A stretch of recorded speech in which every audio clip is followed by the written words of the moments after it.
Comme vous le savez, nous sommes réunis ce soir pour le deuxième numéro de notre Café Barika.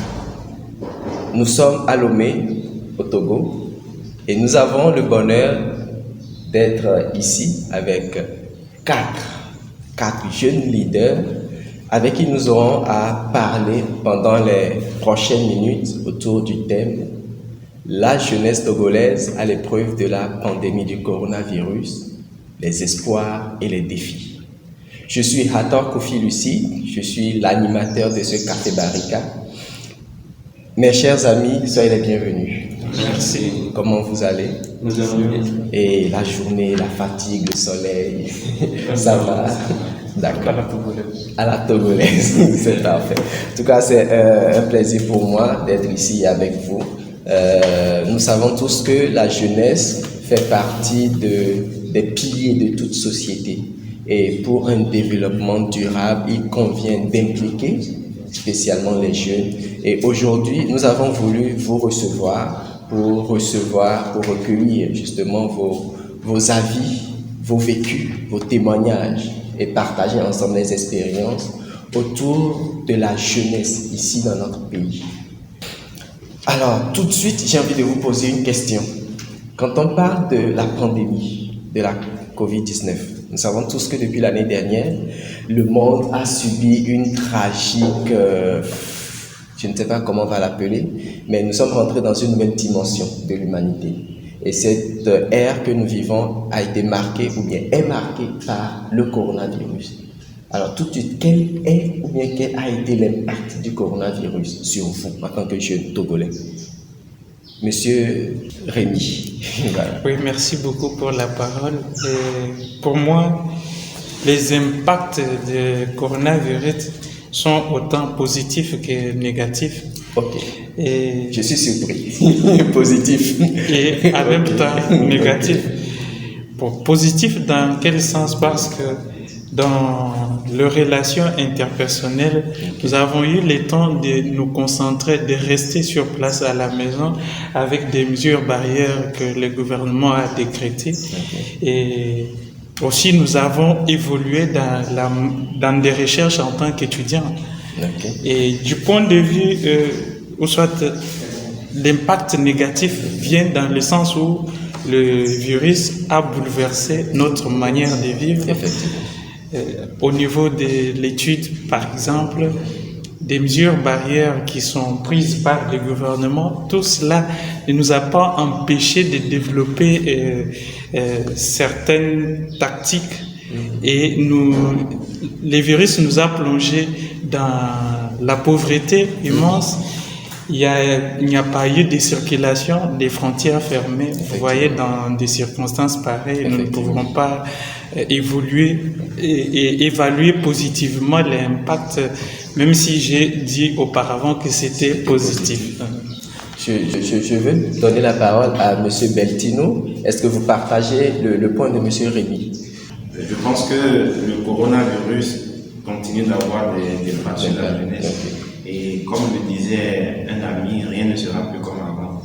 Et nous avons bien remarqué que ici au Togo, déjà, vu comment la jeunesse arrive à s'en sortir, le corona est venu maintenant nous apprendre une nouvelle manière de vivre, si je peux le dire ici, où de manière spontanée, on s'éloigne les uns des autres. Le corona a créé une sorte de psychose sociale, si je peux le dire ici, qui continue de persister. Je pense que c'était un peu négatif selon moi, personnellement. Ok.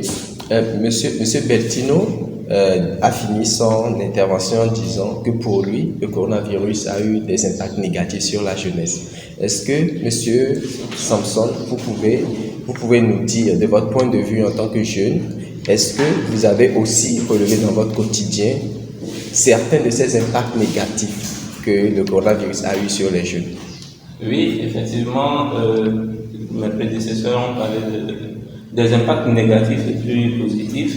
Moi, je dirais que ça a eu beaucoup plus d'impacts négatifs que positifs. Parce que d'abord, cette pandémie est venue de façon surprise. C'est-à-dire on ne s'attendait pas à ce qu'il y ait une pandémie qui puisse prendre aussi d'ampleur, parce que ça a commencé en Chine. Et petit à petit, c'est passé en Occident jusqu'en Afrique et jusqu'à dans nos maisons. Donc, nous n'étions pas assez préparés pour faire face à cette pandémie. Hein? Et la vitalité avec laquelle elle est venue, ça permet à ce que nous puissions nous recroqueviller, nous puissions s'éloigner les uns des autres, parce que avec les mesures barrières, il faut prendre la distanciation sociale. Donc déjà, du point de vue social, il y a vraiment une coupure des contacts. Voilà, des contacts des uns des autres. Bon, du point de vue économique aussi, ça a eu un impact, parce que nous, jeunes qui travaillions avant, tout d'un coup, bon, on dit rester à la maison parce qu'il faut couvre-feu, on était passé au temps de couvre-feu. Et certains sont allés au chômage technique. Voilà, donc tout le monde rentre déjà en chômage technique pour ceux qui avaient des activités informelles. C'est ça. À part ceux qui avaient des activités formelles où il y a eu le plan Novici pour essayer d'atténuer tout ça. Bon, à la mesure où le virus avançait, la vie quotidienne aussi était aussi dure pour la jeunesse togolaise. Donc, je dirais que pour moi, du point de vue économique et social, ça a eu vraiment beaucoup d'impact négatif. Merci infiniment pour ces riches partages. On voit en profondeur la jeunesse togolaise qui a été peinte, d'accord, par vous, jeunes gens, parce que vous n'êtes pas à l'extérieur de la jeunesse. Mais j'ai envie d'aller un peu plus au concret. Personnellement, comment est-ce que vous avez vécu cette pandémie? Il faut dire que moi, dès le début, j'ai paniqué. Tout de suite, on s'est demandé, mais tiens, on va tous mourir? C'est comment? Mais vous, comment est-ce que vous l'avez vécu sur le plan personnel, le plan familial, le plan professionnel? Comment est-ce que ça s'est passé? Pour moi, ça a été, disons, un choc. Ok. D'entendre ce qui se disait sur les médias venir au Togo.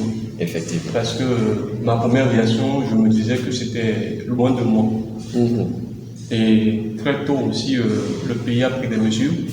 Donc du coup, de savoir qu'il y a eu des cas, qu'il y a des cas chez moi au Togo, ça m'a un peu affolé.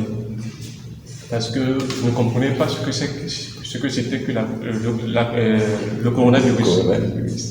Donc, personnellement, j'étais troublé.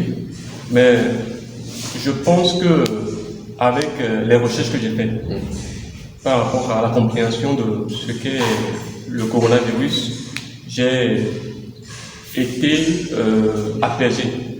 Parce que même si dans les médias, on nous montrait des personnes qui décèdent et qui sont jetées comme par des animaux et des objets, il y avait aussi une réalité à savoir que bon, c'est une maladie quoi.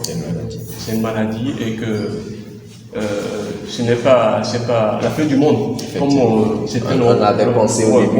Que c'était la fin du monde quoi.